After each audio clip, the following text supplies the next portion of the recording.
Order! Order!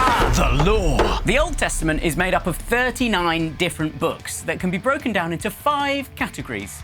The first 5 books of the Bible are known as the books of law, and some of those laws are well known, like the 10 Commandments. But there are some other ones that are a bit weirder, and they sound a little strange to us now. Of what crime have you been accused? Well, I suppose, murder. Oh dear. Well, better explain yourself. Well, so I was minding my own business, just doing stuff, and when some bloke started climbing through my window, and he grabbed some of my money and he started to leg it, so, I clobbered him on the head with a vase, and he fell down and died instantly. Well, then, not guilty. It was self-defense. Objection, Your Honour. Bartholomew has left out one vital detail. This all happened in the middle of the day.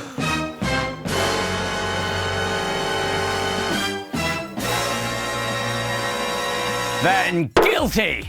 Take him away. Oh, man. It's true. It was okay to accidentally kill a thief as an act of self-defense, but only if it happened in the middle of the night. If it happened in the daytime, you'd be guilty of murder. So there were laws about things that you'd expect, like killing people, but also laws about things like food. Hello and welcome to Food, Ancient Israel edition. On today's show, we'll be creating tasty dishes using only the ingredients brought in by our guest. Please welcome Adonijah. Hello. Tell us, what ingredients have you brought in? Well, I've got bacon. Sorry, sir, eating pig is forbidden. You'll have to come with me. Oh no, wait.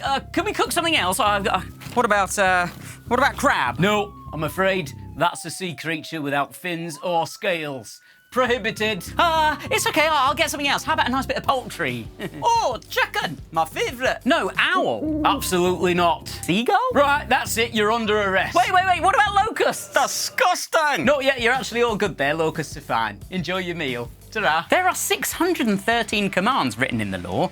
They're in there to teach God's people how to live and to set his people apart from all the other nations. But how are we meant to remember all those laws? So you just need section 43 covered. Okay, honey? Next. How can I help you? Yes, hi. I'm here to take my police officer entrance exam. Okay, not a problem. You just have to answer 613 questions before we can give you your uniform. So, number 1, how many gods should we have? That's an easy one. Just one. The Lord. Good. Number 2, true or false, making idols is a good thing. That's false. You should not make idols. Correct. Much later. Question number 412. If you happen to find a bird's nest in a tree or on the ground and there are young ones or eggs in the nest with their mother, what should you do? You may take the young, but let the mother go so that you may prosper and enjoy a long life. Yes, that's right. Now, question 413. How many tassels should be on the hem of your cloak? Tassels? Oh, I don't know, 6? Oh, I'm afraid not. It's actually 4. Thank you for your cooperation, but I'm afraid you've not passed the entrance exam. Oh man, not again. Oh well, no worries. Same time again next week. Yeah, see you then, Simon. Bye. Fast forward to the New Testament, and Jesus summed up all the laws into just 2. To love God and to love other people. Now that's a bit easier to remember. And then you just have to think things through that filter. So, is murder okay? Well, I don't suppose you're loving a person that well if you murder them, are you? Yeah, no, good point. Moses! I wondered if I could ask you a few questions. I'm a bit busy at the moment. Just about to head up the mountain. Try and get forgiveness for all the people's dreadful sin. That's what I wanted to ask you about. Sin. Oh, yes, they've been worshipping a golden calf. It's awful. No, I wanted to talk about you. Oh, well, what do you want to know? About the time I was rescued by God as a baby? It's a great story. I was put in a basket in the river.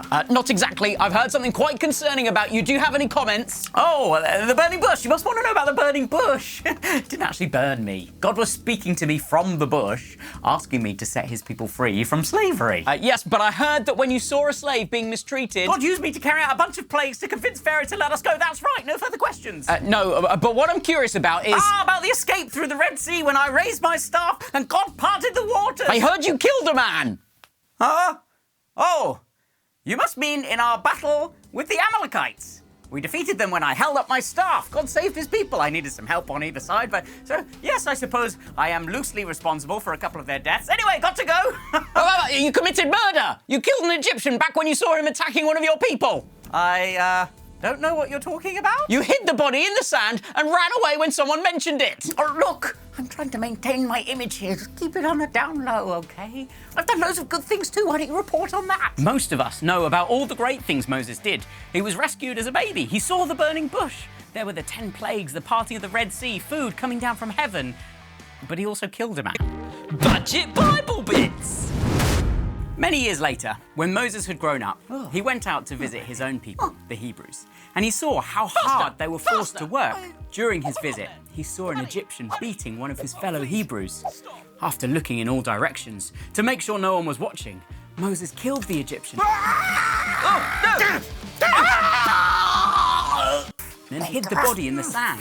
Gosh, there we go. The next day, when Moses went out to visit his people again, he saw 2 Hebrew men fighting. Why are you beating up your friend? Moses said to the one who had started the fight. The man replied, Who appointed you to be our prince and judge? Are you gonna kill me as you killed that Egyptian yesterday? Then Moses was afraid, thinking, Everyone knows what I did. and sure enough, Pharaoh heard what had happened and he Get tried to him! kill Moses. But Moses fled from Pharaoh and went to live in the land of Midian. When Moses arrived in Midian, he sat down beside a well. Through God, Moses was a great leader, but without God, Moses wasn't a great guy. Even though we all do terrible things like Moses, although hopefully not as bad as killing someone, God chooses to forgive us, and he uses us to do great things for him, even if we have killed someone. Maybe you're not going to lead a bunch of people through the Red Sea, but if you follow God, he might use you to show love to your friends at school, to be friends with the people who have no friends, or to do something else equally amazing.